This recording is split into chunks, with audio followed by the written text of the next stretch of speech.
In the quiet countryside of Kent, a bold and carefully planned crime spree was taking place. A five-man gang, led by a convicted killer, carried out a series of burglaries, stealing 39 vehicles worth over £750,000 in just 4 months. This wasn't just random car theft. Every stolen vehicle had a purpose. Some were shipped overseas, others were stripped for valuable parts, and many were sold to criminals who used them for illegal activities. The gang operated like a well-run business, moving quickly and avoiding detection. But as with many criminal enterprises, their downfall was inevitable. A mix of reckless mistakes, growing police attention, and sheer bad luck would ultimately bring their operation to an end. Among the gang members, one name stood out: Michael Johnson. At just 25, he was already a seasoned criminal with a violent past. His most heinous act came in November 2016, when a botched theft turned deadly in Gillingham, Kent. Johnson had been attempting to steal a trailer from a farm when he was confronted by 70-year-old caretaker Trevor Hadlow. Rather than retreat, Johnson chose a far more ruthless path. He accelerated his vehicle straight at Hadlow, striking him down before fleeing the scene. Hadlow, severely injured, managed to reach his caravan but succumbed to his wounds within 2 days.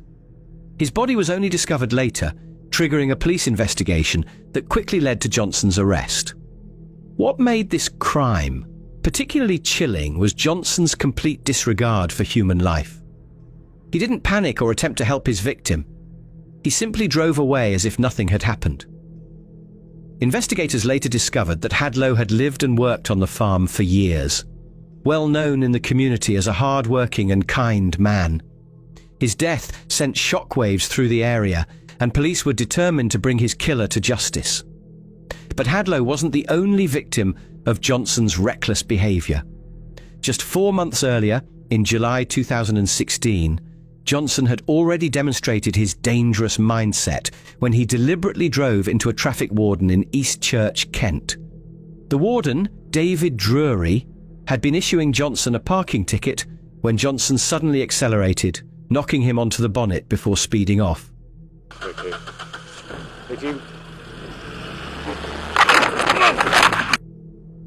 Miraculously, Drury survived with minor injuries, but the incident painted a clear picture of Johnson's character: violent, impulsive, and completely remorseless. At his trial, Johnson pleaded guilty to manslaughter in Hadlow's death, and was also found guilty of dangerous driving in the attack on the traffic warden. In 2017, he was sentenced to just over 5 years in prison, a sentence many believed was too lenient given the severity of his crimes. Yet, true to form, Johnson learned nothing from his time behind bars.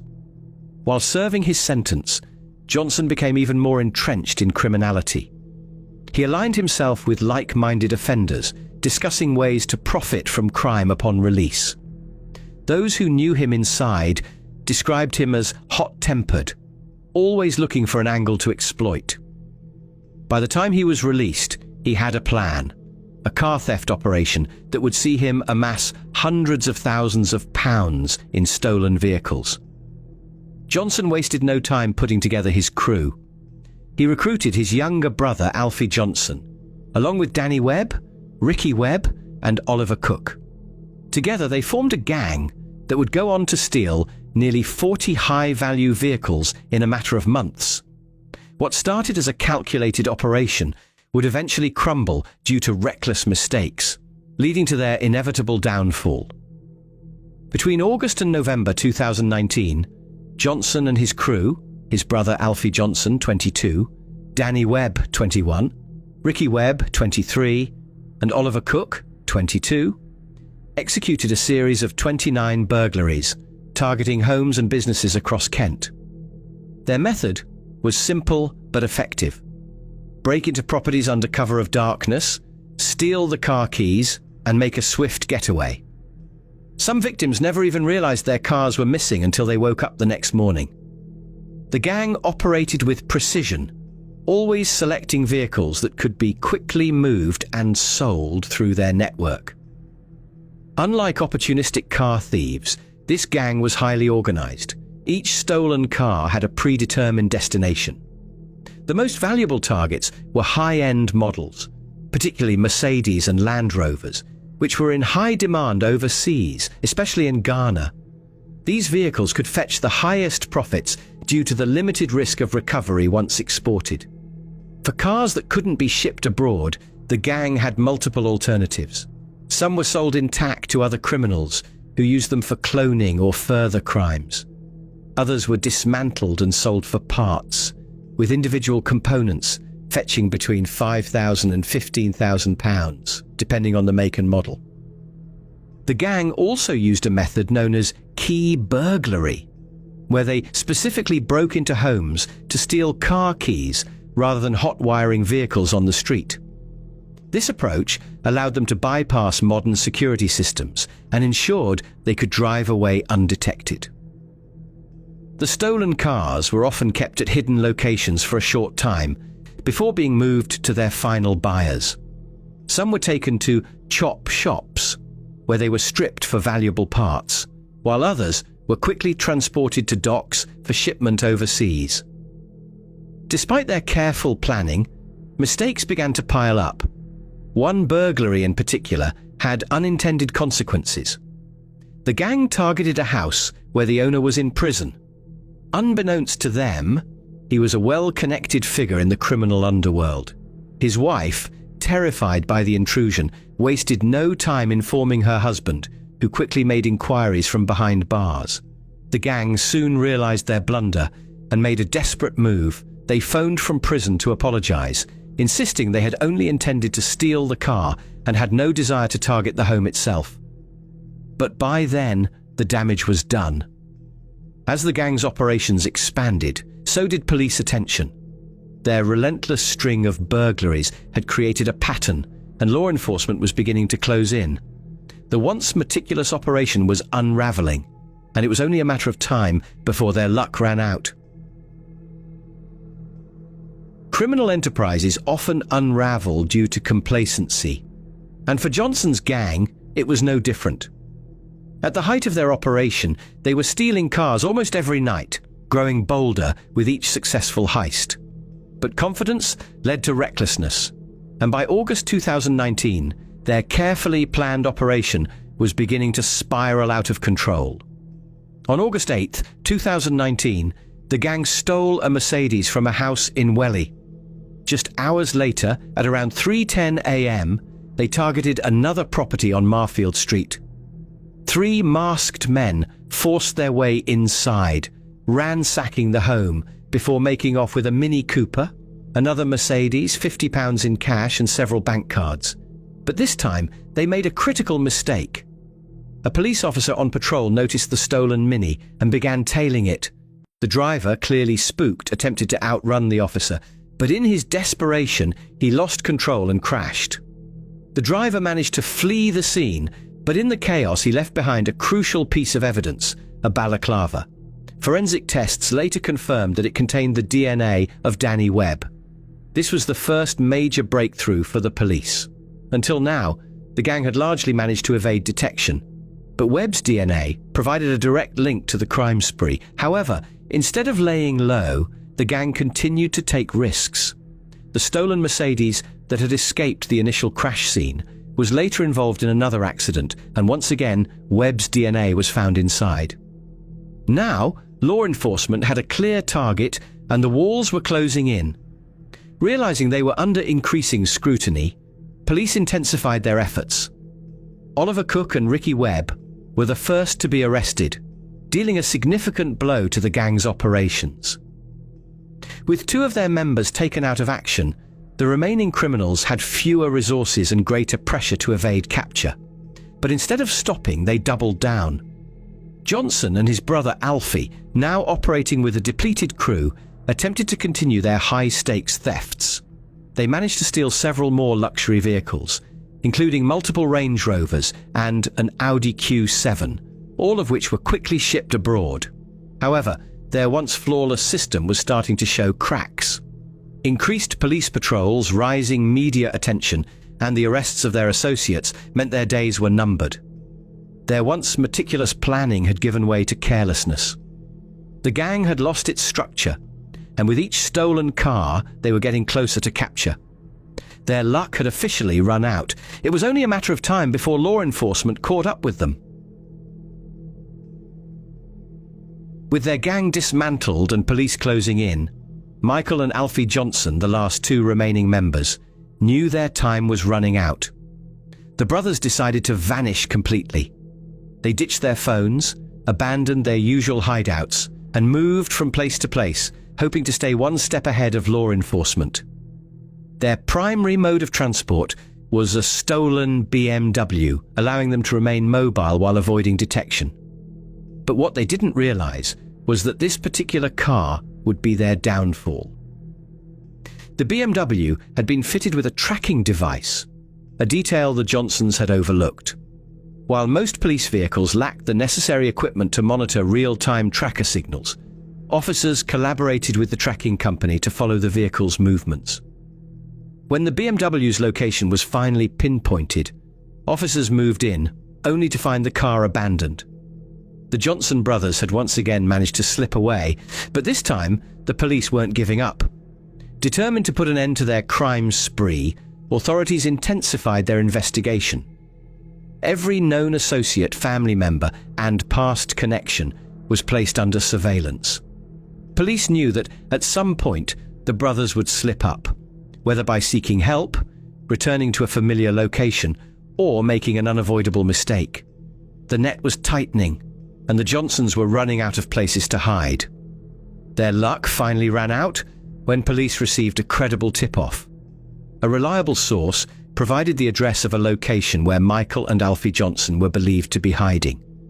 This was the break law enforcement had been waiting for. Acting swiftly, officers planned a coordinated raid, ensuring there was no chance for the brothers to escape. In a pre-dawn operation, a heavily armed police unit descended upon the address. Entry teams moved in with precision, securing every possible exit to prevent the suspects from fleeing.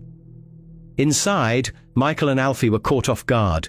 With no way out and no allies left to protect them, they were swiftly arrested.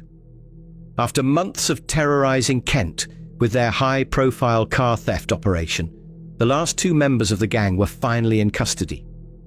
Their arrests marked the definitive end of a criminal enterprise that had stolen nearly £750,000 worth of vehicles and left dozens of victims in their wake. The police had won, and the roads of Kent were a little safer once again. At Maidstone Crown Court, the gang finally faced justice. The scale of their crimes had left dozens of victims in their wake, and the judge made it clear that their actions had caused widespread distress. Michael Johnson, the ringleader and convicted killer, admitted to conspiracy to steal and was linked to 25 burglaries. Given his violent history, including his prior manslaughter conviction, he was handed a 7-year prison sentence. As the judge delivered the verdict, Johnson lost his composure, launching into a tirade of abuse before being forcibly removed from the courtroom. His younger brother, Alfie Johnson, who had played a key role in the gang's operations, admitted to his involvement in 15 thefts. However, he attempted to argue that he had distanced himself from the crew before their arrest. The court was unsympathetic, and he was sentenced to 5 years and 2 months. Danny Webb, whose DNA had been crucial in linking the gang to several stolen vehicles, pleaded guilty but tried to minimize his role, insisting he had only participated in 21 burglaries. The court was not convinced by his claims, and he received a sentence of 6 years and 4 months. His brother, Ricky Webb, also admitted his involvement, but downplayed the extent of his participation, claiming he had only taken part in 18 burglaries. However, as he was already on prison license for previous offences, the judge took a harsher stance, sentencing him to 6 years and 8 months. The final gang member, Oliver Cook, was convicted of multiple burglaries and vehicle thefts. The judge expressed disappointment in Cook's choices, particularly noting that he had let down the mother of his child, who had given birth while he was on remand. He received the most lenient sentence of the group, 3 years and 8 months in prison. With all 5 men behind bars, the once thriving car theft operation had been completely dismantled. The sentences served as a warning to other criminal networks, reinforcing that no matter how sophisticated their methods, the law would eventually catch up with them. This was not just a group of opportunistic car thieves, it was a highly organized criminal enterprise, operating with a structured system to steal, transport, and sell high-value vehicles. Their methods were calculated, and for months, they evaded capture, making hundreds of thousands of pounds from their crimes. Yet, despite their planning, their downfall was inevitable. A combination of forensic evidence, reckless mistakes, and sheer overconfidence led to their capture. Of the 39 vehicles they stole, only 8 were ever recovered, leaving many victims without justice for their stolen property. Michael Johnson had already proven himself to be a dangerous individual. Having taken a life in 2016, he showed no remorse or intention to change. Instead, he used his time in prison to refine his criminal mindset, emerging even more determined to profit from crime. He assembled a crew of willing accomplices and orchestrated a crime spree that left homeowners terrified and law enforcement under immense pressure to track them down. Their greed ultimately became their downfall. As the gang's confidence grew, so did their mistakes. DNA evidence, careless crashes, and mounting police intelligence meant that it was only a matter of time before they were caught. Their sentencing ensured they would no longer pose a threat to communities, and Johnson's furious courtroom outburst made one thing clear. He wasn't sorry for his actions, only for getting caught. With all 5 men now behind bars, Kent's roads and homes are safer. But their case serves as a stark reminder of how organized car theft remains a lucrative business for criminals.